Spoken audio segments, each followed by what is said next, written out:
Mm.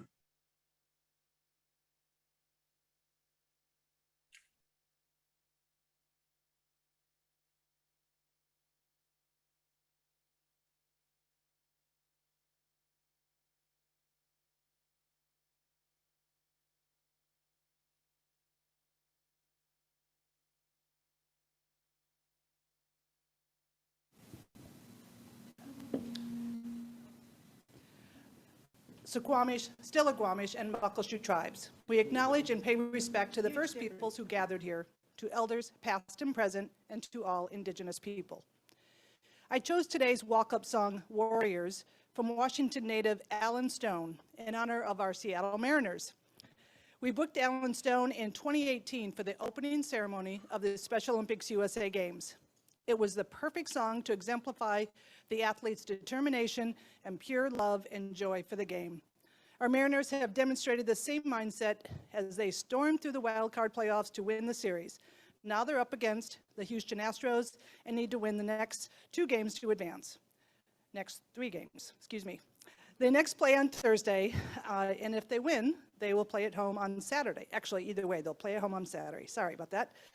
Now, here at Seattle 4 Rotary, we enjoy music, singing, and words of inspiration to kick off our meeting.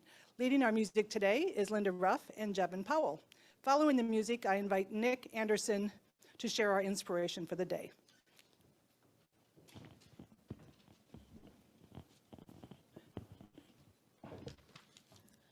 Okay, how about all of us trying a little kindness?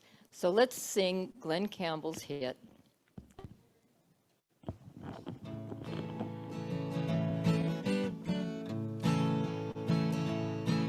If you see your brother standing by the road with a heavy load from the seeds he sowed,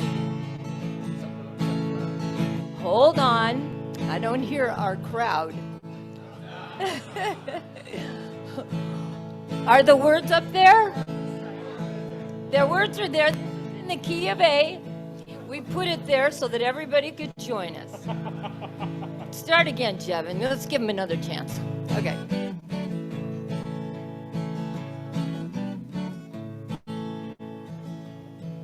If you see your brother standing by the road with a heavy load from the seeds he sowed,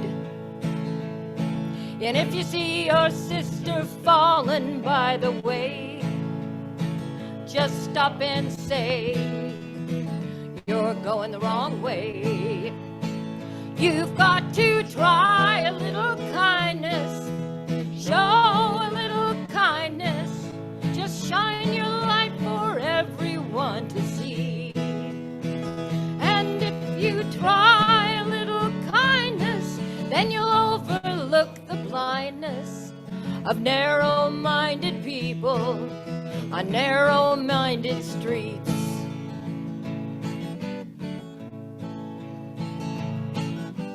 Don't walk around down and out.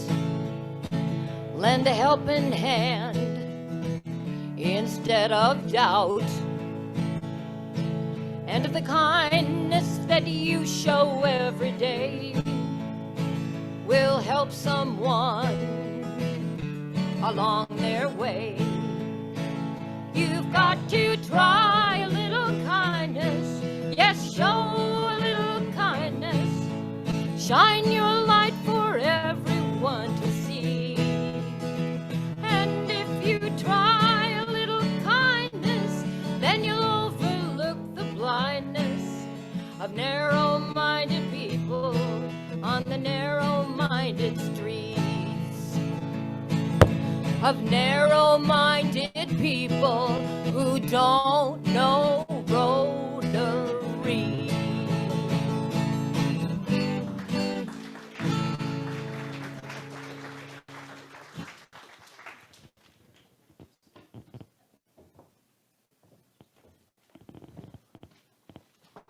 I am so glad you told us that was in the key of A, because can I tell him to have a seat? We all have a seat, please, for me. Makes me feel more comfortable, thank you.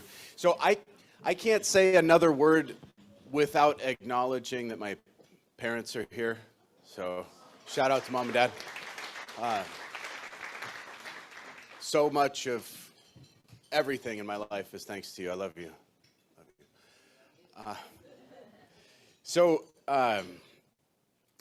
In just checking in with our speaker earlier, I said, I can't not think of Apollo 13 when I think of anything having to do with space. That movie in particular, because for me it's the movie, it's, you know. And I think of what the astronauts did to get ready before they were in space, before things went sideways, and it reminds me of a mantra that I have developed, and it goes like this: make time to prepare for the time when there is no time. And the focus is on making the time. And so my hope is in this moment of inspiration that I might inspire you to leave asking yourself the question, what do I need to make time to do today to prepare for that thing in the future that I can't even expect? And you see, there was that moment in my life when something happened and there was no time to respond. It was 2016, and I lost my wife tragically and suddenly in an accident. And there was no time to prepare for what was to come. There were people around that were there to support. There were things that I had done in my life, and so I was kind of prepared, but not entirely prepared. And so from that day, I've lived with this mantra that in every day, in every way, I need to make time to prepare for that time when there is no time. This means going to the gym. This means reading a book. This means spending time with family. This means prioritizing those things. And so I just ask you to contemplate in your life, what is it that you might do today to prepare for that moment in the future that you don't anticipate when there is no time? And let that be our inspiration for the day. Thank you.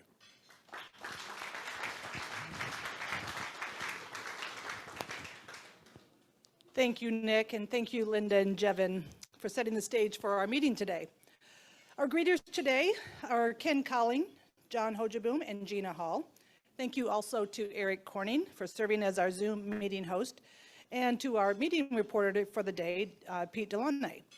We appreciate that summary that our reporters submit each week for our Friday's Club newsletter.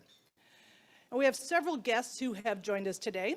I'd like to first welcome back a member prospect, Justin Arnold. We're so happy to have you here today. And Shazia Ansari. Can you both stand?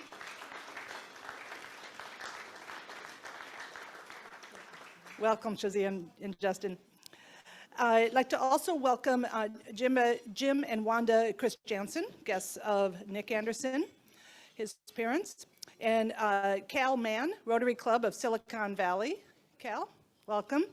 And Angelina Castro with the Peace Corps. Angelina, welcome.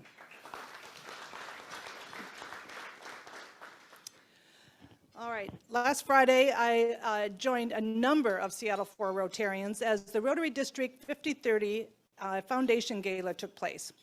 We honored more than 70 Rotarians for their stretch giving, raised over $60,000 for the foundation to go towards the End Polio Now campaign, and heard inspiring stories of Rotary at work across the globe from our dynamic new Rotary International President, Jennifer Jones.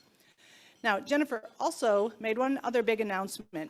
She announced the district governor nominee for 2025-26, and I am so proud to share the news that it's our very own Seattle 4 past president, Jeff Bork. And I invited Jeff to share a few remarks on his future role.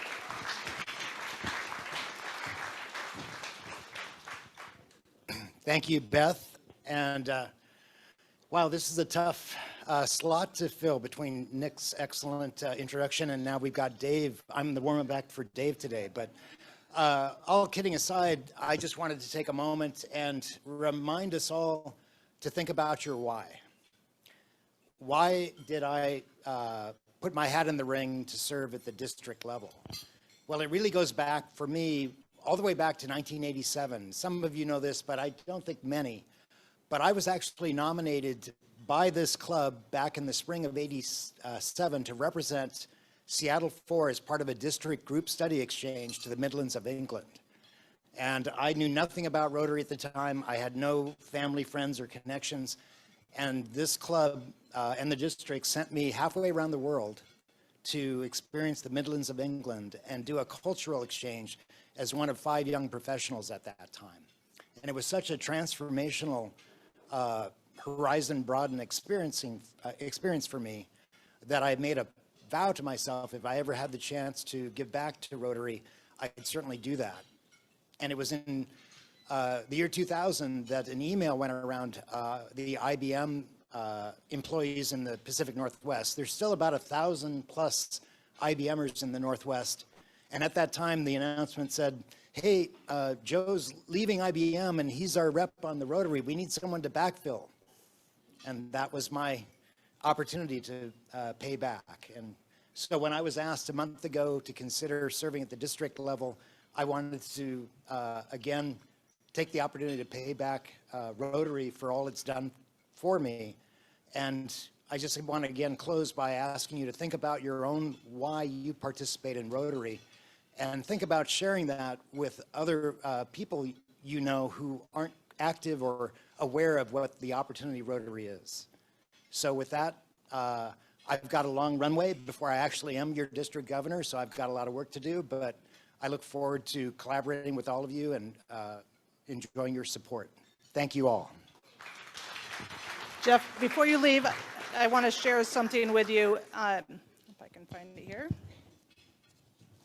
So from Friday night, we have a couple of really great pictures. One of Jeff having his designee pin given to him by President Jennifer, as well as another photo with our current district general. And obviously this is just a printout, but we have nice 5x7 prints coming to you, but wanted to say congratulations, Jeff. We're so proud of you. And I'm going to risk the wrath of the prints of programs to steal back 30 seconds.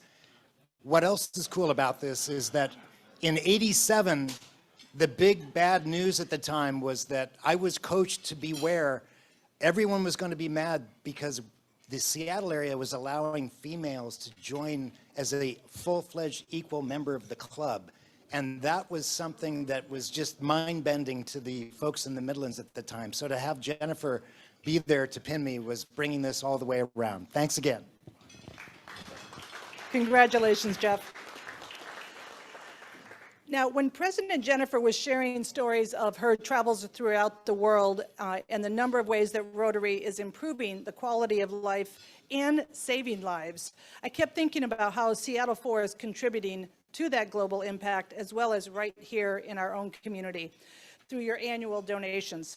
So I'd like to please welcome to the stage Dave Kraft to share details of this year's annual campaign. Dave? Thank you, Beth. Well, I can't tell if the slides are working or not, so it looks like they are. At the end of this month, we will be kicking off the annual campaign of our club, which covers donations to both our local foundation, the Seattle Rotary Service Foundation, and to the foundation of Rotary International, which is referred to as the Rotary Foundation. Now, the mission of the SRSF, or the local foundation, is to raise, steward, and distribute funds in support of the service activities of our club. The mission of the Rotary Foundation, of the International Foundation, is to advance world understanding, goodwill, and peace by improving health, education, and the environment, and by alleviating poverty around the world. The amount raised for the local foundation, the SRSF, during our campaign will determine the size and the amount or number of grants that will be funded by our foundation next spring. The number of members who contribute to the Rotary Foundation, the International Foundation, impacts the matching funds that our club will receive to leverage your dollars as we put them to work in our community and around the world. If you can advance the slide, that would be great. There we go. There's one word that I'd like you all to be thinking about after I'm done with my minutes up here on the stage, and that one word is impact. What impact do you feel that we collectively should have on our community and around the world?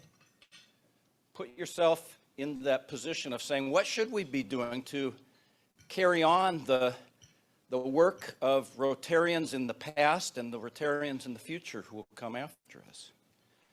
Seattle Rotary fulfills a part of its service mission by funding grants to a variety of programs and projects of importance to our members, where impact is the main criteria for the selection of those grants.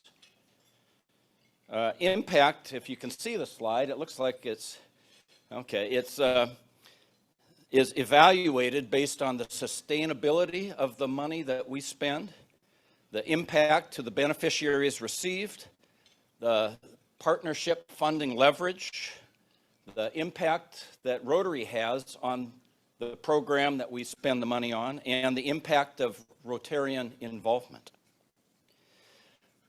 If we can advance the slide, the local grants are further evaluated based on funding priorities, which include the impact on downtown Seattle, the impact on communities of color, on children and families, and on our environment.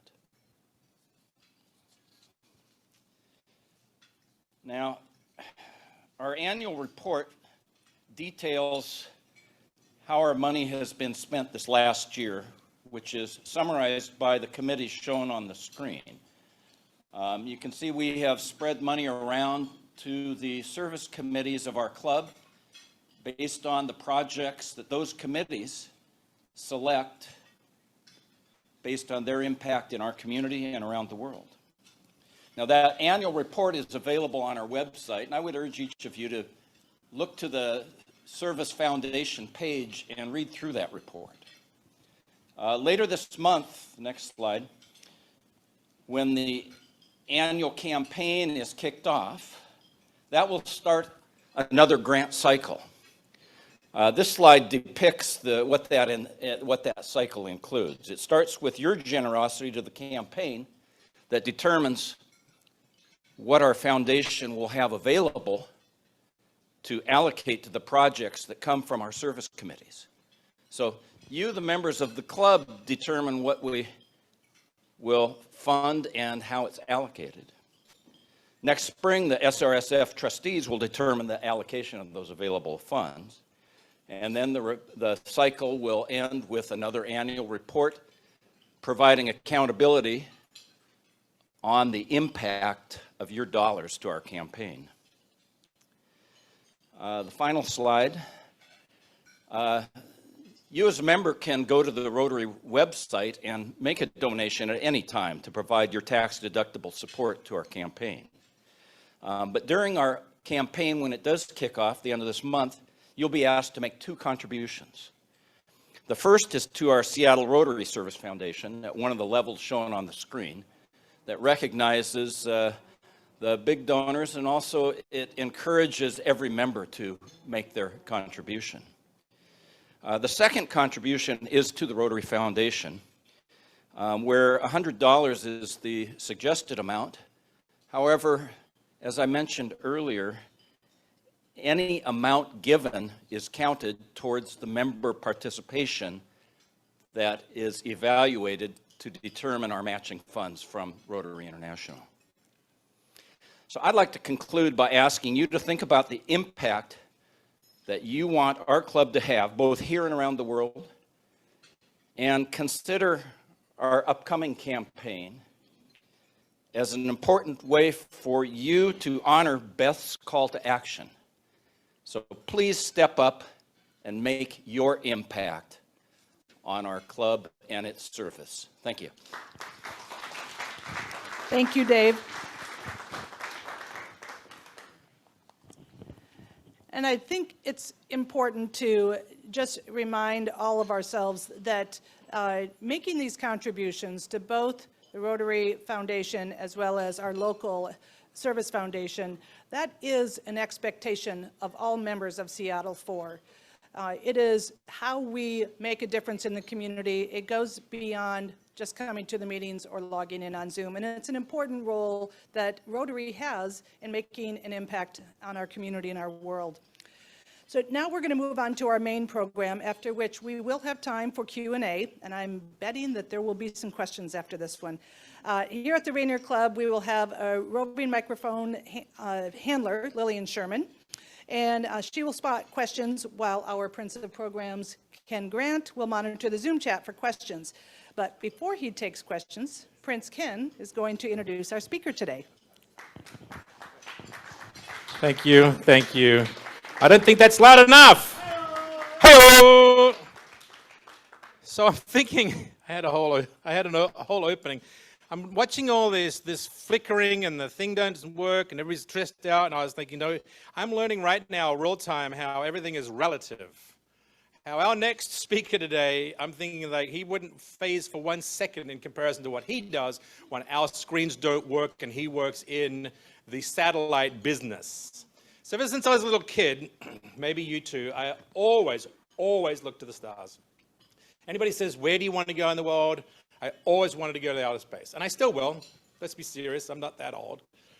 Today's conversation is not about going into outer space, but it's about going and launching satellites into outer space. And the industry is so fascinating. I heard, my number was wrong. This is why you never believe anything on the internet, no matter what the internet says, that you should always believe in the internet.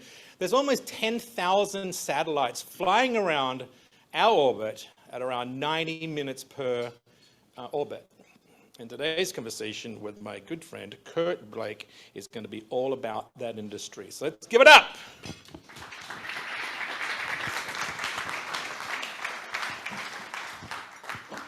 Hello. Well, thanks for inviting me. So I'll just give you kind of a quick overview of what we do. I'm CEO of Spaceflight. It's a company over in Bellevue, and we basically do ride share to space. You can go ahead and move to the next slide. So what basically happened about 10 to 15 years ago is that there was a real paradigm shift in the industry, and it went from really large satellites to a whole bunch of small satellites, kind of like everything out there in the world now. Computers went from mainframes to laptops to phones, and so the same thing in the satellite industry. Everything really shrunk down.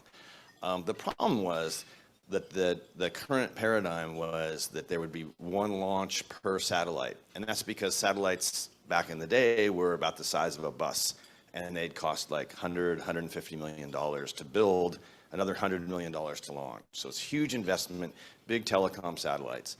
That really fell, and now satellites are about the size, range basically from the size of a bread box to the size of kind of a mini fridge, maybe a little bit bigger. There are still large satellites, but basically that's sort of what's going on.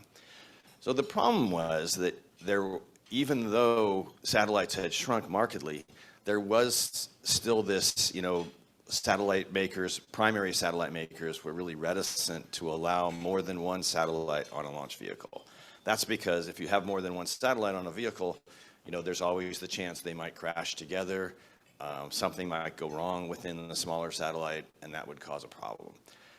Eventually, the market forces prevailed, and we actually were the pioneer in this commercial rideshare. And what ended up happening was that we would aggregate a whole bunch of satellites together and then go to a launch vehicle provider, which would be like, that's sort of longhand for SpaceX and Soyuz and Indian launchers and for all the folks that you've grown up and heard about.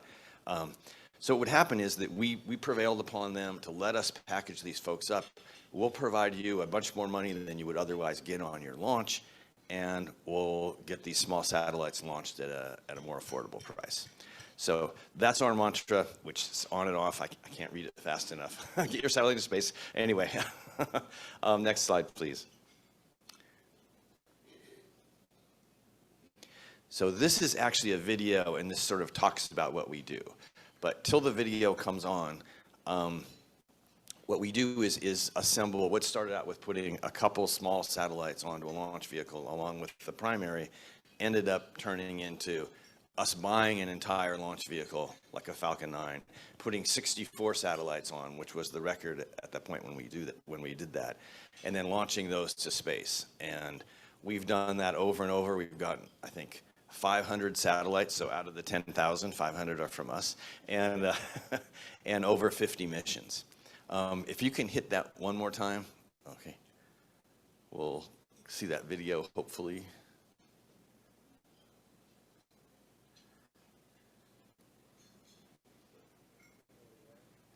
Is it? Okay.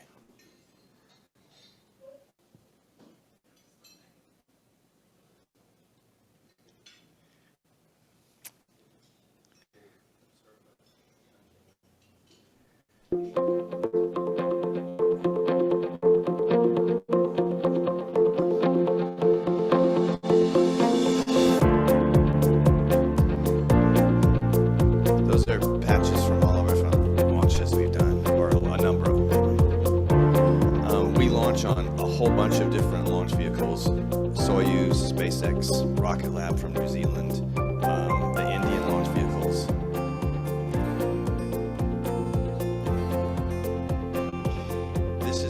These are payload stacks where we aggregate a whole bunch of satellites on and then get them launched.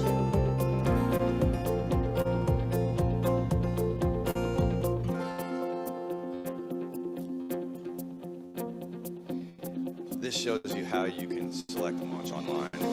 If you've got a satellite and you want to get it launched. I did work at Microsoft, so can't help it. This is actually doing mission management. So when you work with the satellite manufacturer and the launch vehicle, you're trying to make sure all these things get done. This is a shipment of one payload stack down to, I think that one was to Vandenberg, and this is deployment of the spacecraft off the LV. And this is, of course, nice things people said about us.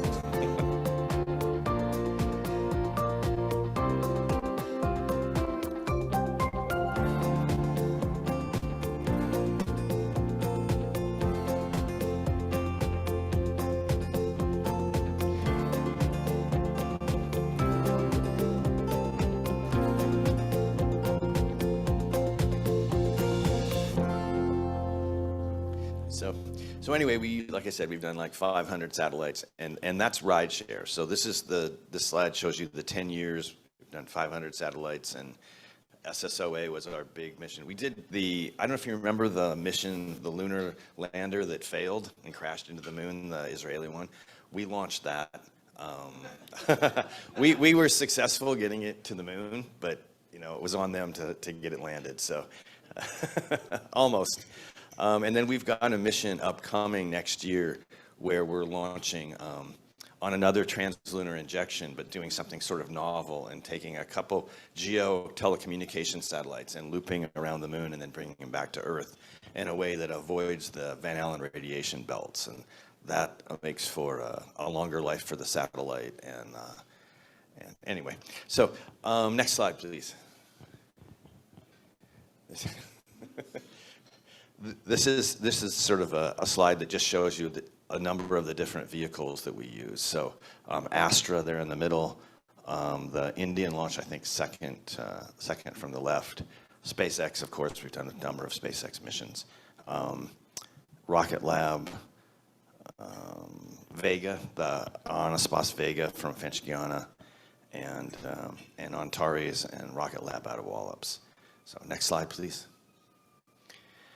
So we did that for a number of years, and then we couldn't launch during the during the pandemic, as you can imagine. They didn't want to congregate a lot of folks at a launch site for obvious reasons.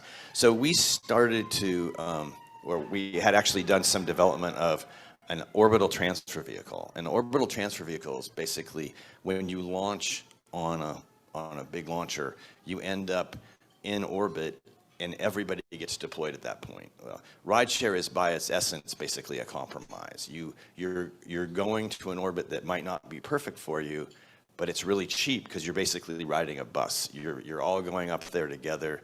You're not using a small launch vehicle, which is more like a taxi, where you just go directly there.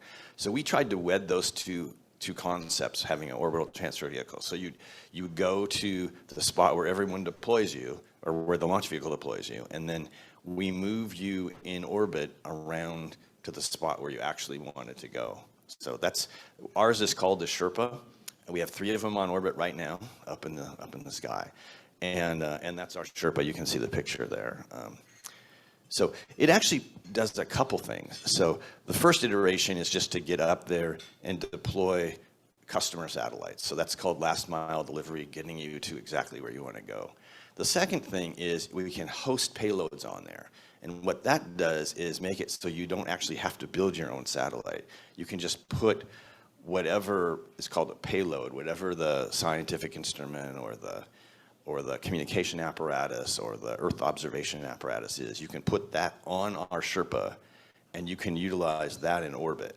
And the advantage that has is that you're not then launching so many satellites into space, because as we mentioned, 10,000 satellites, a lot of satellites, and that's a lot in Earth orbit. You don't want to, well, I actually thought that you had mentioned not the Apollo 13 movie, but the one with George Clooney, where everything, Gravity, where they all came together. Like, yes, that is something we are trying to avoid. So Sherpa is meant to do a couple things, and starting off last mile delivery, secondarily hosted payloads, and we have some hosted payloads up there right now, so that you don't have to have as many free flyers on orbit as you would otherwise. So when you combine those functions onto a Sherpa, you've reduced by an order of magnitude the number of folks that you're putting up in space, free flyers.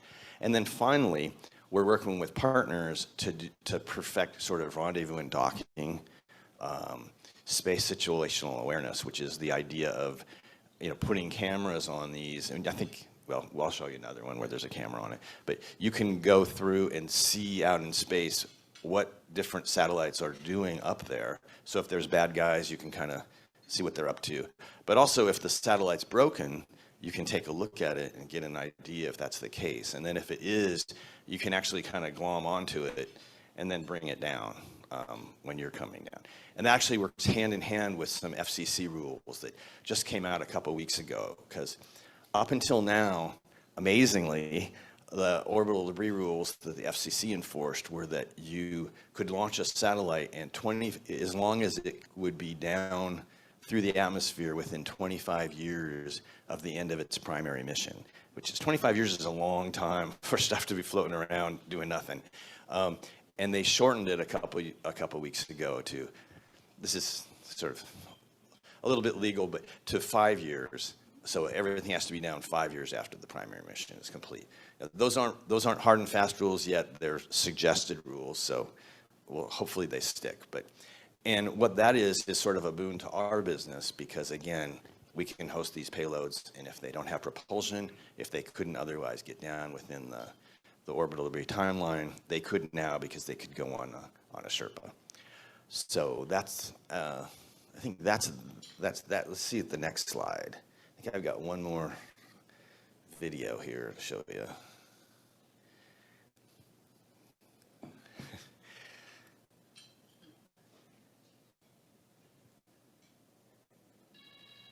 This is different flavors of Sherpa, so you can, if you're interested, I can talk about it later. But next slide, please. These are some of our folks doing integration at the Cape of a Sherpa. And then, let's see, next, okay, if we can play that slide, that video. I think this will give you sort of a better idea of what the Sherpa does.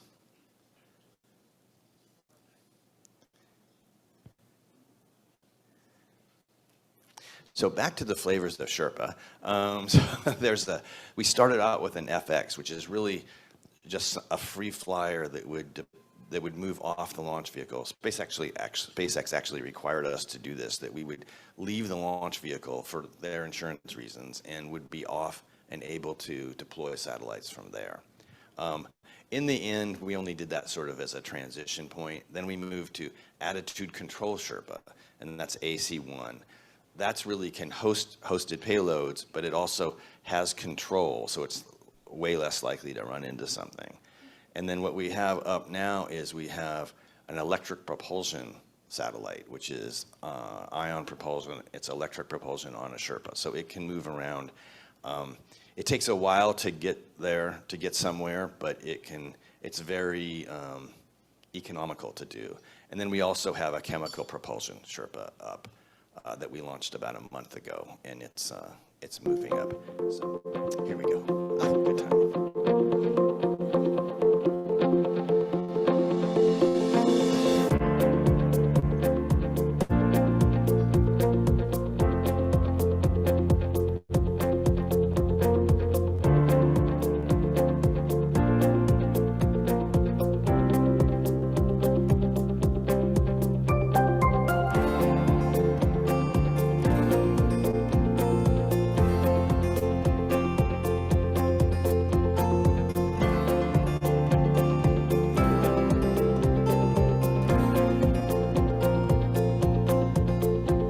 So we make all these over in Bellevue.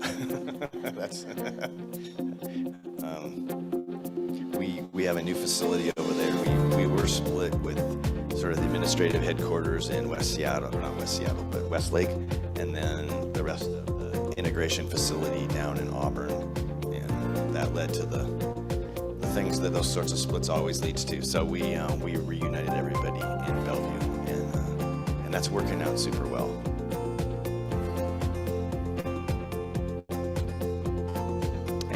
Coming fall 22 is actually, it's done, it's up there now, so that's good.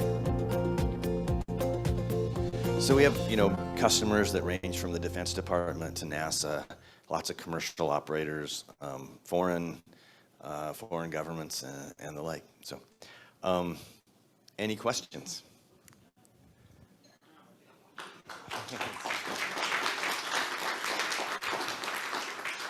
Woohoo, here we go. You ready? Sure. Thanks again for joining us. I actually have 6 questions, but I'll limit myself to one. That had to be a very interesting trade-off to try and use multiple launch rocket providers, because integrating with one is complex enough. Yeah. Integrating with 8 has got to be, I don't want to call it a nightmare, but it's a challenge. So there must be a significant offset, and I'm assuming that's coming from competitive bidding, or can you pull the curtain back on that a bit? Sure. Well, it turns out when we started the company, there was like hardly anyone any launch vehicle would actually tolerate us putting small spacecraft onto their launch vehicle. So we had to go everywhere to find capacity, and so that's what we did. We'd go on experimental rockets initially, then we went to Russia to go on the Soyuz. When they invaded Crimea, we had to pivot to the Indians. Launched a lot of the Indians. At that point, SpaceX really wasn't launching that much and was not terribly interested in secondary payloads, which is what these are called. Eventually, SpaceX, gave us the go-ahead, so we launched a lot with them, and also with Vega and everybody else. It is challenging. It's certainly harder, but there's a lot of, in order to get to all the different orbits we want to get to, we pretty much have to be willing to launch from different geographical areas, because that's the inclinations they go to, basically. And yeah, there's definitely some hurdles.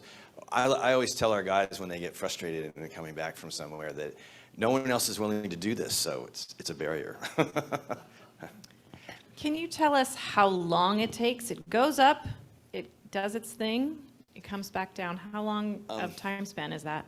It takes well, for the launch itself, they're up there in, within minutes. So it's super fast. And then once the deployment happens and we make communications contact with the different satellites, that usually can range from hours to maybe a couple days. And then the length, basically the service life of the satellite is super dependent on what its mission is. So communication satellites usually last much, much longer. Earth observation, maybe 5 years, pretty much is the max. And then there's other stuff that's just up there to test out some piece of science, and their mission could be over inside of weeks or months. So it really varies a lot. And then the Sherpa collects them all and brings them all down? Well, that's the end goal. Is so if it's used as a hosted platform. So if basically all those folks that want to test something or do Earth observation or whatever, if they're hosted onto the platform, so they never deploy off. They're just part of the Sherpa. If that's the case, the lifetime is whatever the lifetime of the longest satellite on there, or the longest payload function mission on there. Otherwise, yeah, Sherpa goes up, it comes down usually within 6 months, and then we're working on a reusable one though, so we'll refuel it up there, and then we don't have to bring it up and down. We just can take fuel up there, and that ought to do it. Yeah, my question is about the size of the things that get on the Sherpa. When I was looking at a picture of them working on it, it kind of looked like microwave size. No, that's absolutely right. The Sherpa itself, there's different, like I said, there's different flavors. So the ones that go to low Earth orbit, LEO, it's probably about the size of one of these tables is the sort of the base of it, and then they kind of go off of there. The ones that go to GEO, because they need much larger propellant tanks, about the size of the tables you guys are eating off of. I have a quick question on the Zoom. Do any of the launch systems that you work with serve Lagrange point? These are really specific. Lagrange point, yeah. Lagrange point, excuse me, French. It's funny, excuse me, okay. Squirrel. Is there a future in the satellite launch programs for the spin launch technology? There's obviously somebody from your staff typing these questions. I don't understand any of the words except for squirrel. So there are some that go to Lagrange point. Lagrange point is basically a spot between, there's several Lagrange points actually, between the Earth and the moon and the sun, where if you just hang out there, you can kind of stay there for a long time because it's in between the gravitational pulls of the different. I'm an attorney, so I'm like totally the wrong person to ask this, and the rest of the question was spin launch. We do discussions with spin launch. The trick with spin launch is that it's like a bullet, basically. It spins, the rocket spins. So the satellites have to be super sturdy in order to withstand that kind of spinning. And so you have to custom build your satellite in order to do that. And in my discussions with the CEO of spin launch, I was like, I think what you ought to do is start a little side business, which is how to adapt a normal satellite, basically port a satellite onto something that would withstand that sort of gravitational, spinning, and then you can sort of prove it out, because that's really, I think, to my mind, the hindrance. It's a great technology you can launch very inexpensively, but it's just really pounds the satellite. Question from Jesse. Curious, you talked about that reduced time frame, right, from 25 years to 5 years after mission, and maybe a bit of a futurist question, but what is the capacity like up there for space within space relative to what's already orbiting and in demand that you have? Just any thoughts there? It really depends which orbit you're talking about. So LEO is the one that people are super nervous about, because it's like a balloon. When you first start blowing on a balloon. Oh, LEO's low Earth orbit, sorry. So it's up to about 1,000 kilometers, maybe 2,000 kilometers. And think of it like a balloon when you just put a little bit of air in. It's small, so things, anything you put on the balloon at that size can run into each other super easy because there's not much room. And then if you blow it up super big, nothing's going to touch each other because it's much larger. So that's more like GEO. Which is geosynchronous orbit.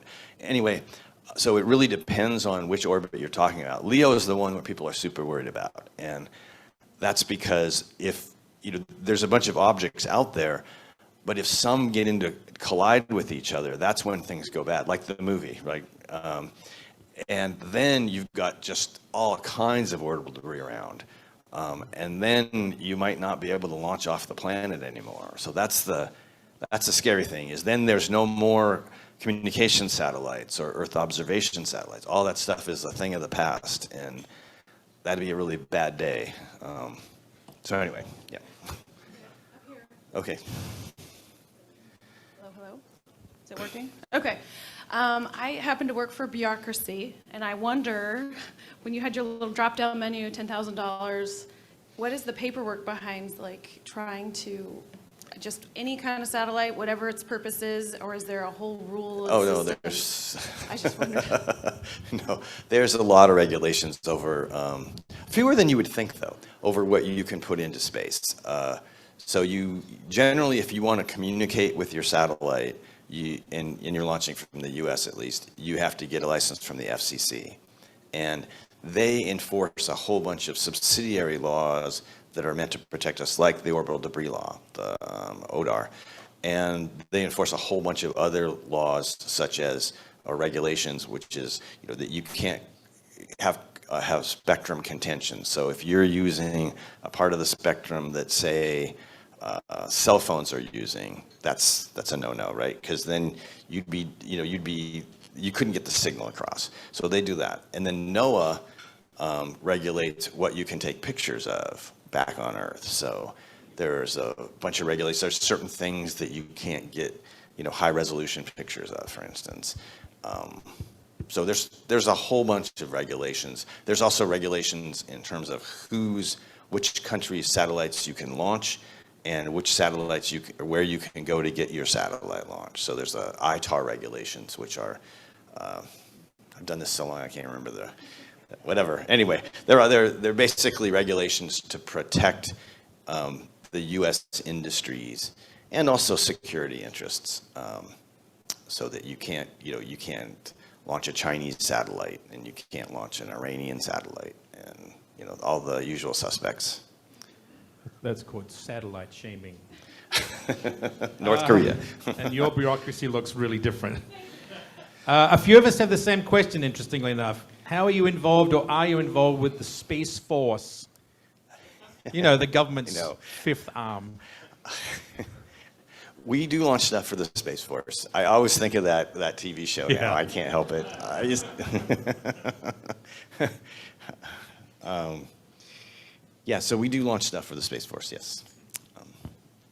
Question over here. Given that short answer, I'd like to ask a follow-up. It seems like satellites are key to national security for every country, major country on Earth. Are there rules of engagement when it comes to, like, in cyber warfare? We're looking at that as something. But when it comes to satellites, it seems like if we want to shut down China or Russia, we would just have to shoot a couple of satellites down up there, and that would be game over. So there's not formal rules of engagement about that. They're sort of informal, and a lot of it goes to shaming, actually.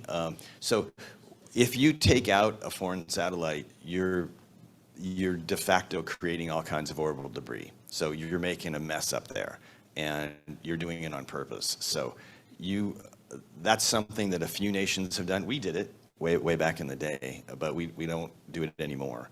But the Russians have done it, the Indians have done it, and they demonstrated that capability. So there's a number of folks that have done it. It's not a great idea at all. It's bad news. So I think that's the big fear, is that you might, I guess if you had to and you were a sovereign nation, you'd probably do it anyway. But you're definitely endangering the planet.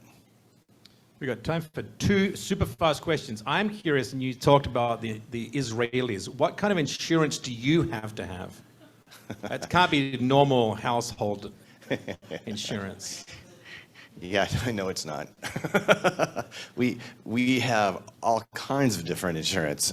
So we have insurance for integration of the payloads. When they're at a different launch site, we have insurance for when they're here, in Bellevue, and all the transport. We cover that. We sometimes obtain launch insurance, so if the launch vehicle has a problem, we'll do that for a customer. But generally, the launch vehicles carry their own insurance, and beneficiaries are, the different satellite guys. And third-party liability insurance is also something that they carry. It's part of the Commercial Space Act, and that coverage protects folks that might be hurt on the ground should a spacecraft or a launch vehicle land on them. Quick question. Hi, I would like to know, I would consider you a visionary, and so I would like to know what inspired you to join this line of work ahead of the curve. I'm going to super disappoint you. So, as an attorney at Microsoft and then at Aldous and a place called Starwave, which and then sort of was on the business side there. So a bunch of companies that have done fairly well, and I was fortunate in that. And then took a couple of years off, and I always liked space. So I thought, I'm really tired of doing the legal work and some of the stuff for the different software companies. I wanted to try something different that I thought would be fun and cool. And that was basically it. So it wasn't, I have this grand vision. I did when I first started kind of like the idea of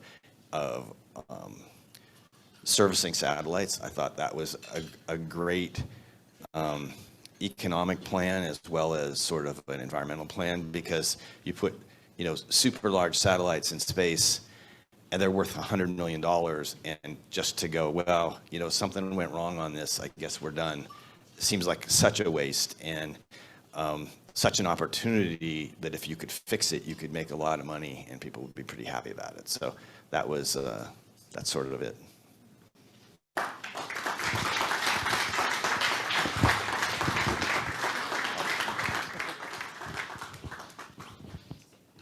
Thank you, I gotta run. Curt, thank you so much. Wow, for us lay people, that is just fascinating information. We appreciate that great presentation. In recognition of Curt's generosity of time, Seattle 4 has contributed to Harvest Against Hunger, a nonprofit agency providing healthy meal components to food banks, and 600 servings of healthy produce has been given in Curt's name. Lillian and Ken, thank you for fielding questions from our members. And as always, I'd like to acknowledge our gold sponsors who have contributed so generously. We have Liz Powell on Remax on Market, and longtime Rotary supporter Bob Alexander. And for our tech support, such that it is today, we appreciate you being here, though, Live Oak. Thank you. And just so you know, one of our main tech folks is out with COVID. So thank you for doing such a great job today, despite our challenges. I wanted to make just a quick general announcement about something you may have seen in the news. A close friend of a fellow Rotarian has been gone missing in the Renton area. You may have seen this either in the news or on social media. The missing person is 68-year-old Stanley Haviland from Australia.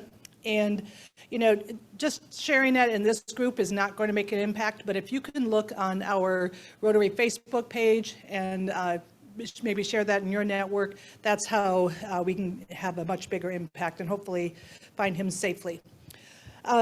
Now, please welcome to the stage your co-vice president of membership engagement, Nicole Klein, to share upcoming activities for Rotary members. Nicole.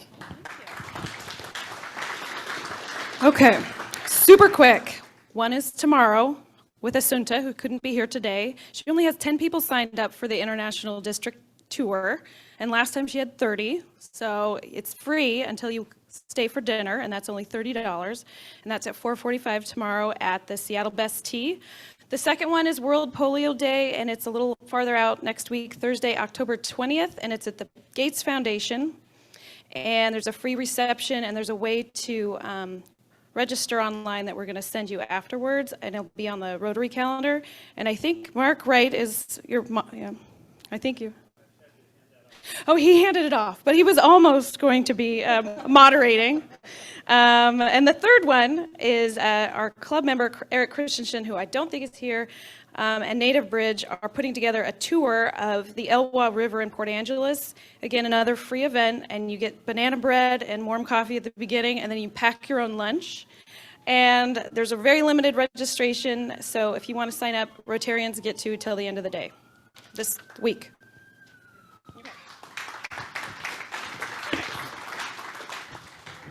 I have no banana bread to give away. But instead, next week, oh, look at that photo. I look like you, Nick, 30 years from now. Next week, here, or on the Zoom, but preferably here, we've got the city attorney, Ann Davidson, hosted conversation, unless you're going to change your mind on that one. Bring some banana bread. With our very own Mark Wright. And then in 2 weeks on the Zoom, this one's on the Zoom, Anita Delmia is going to be, I can't wait for this, is going to be chatting about fake versus real news. You're asking yourself right now, is this really the fake news or really the real news? It's hard to tell. And finally, any, Nicole will be proud of me, any dog fans out there?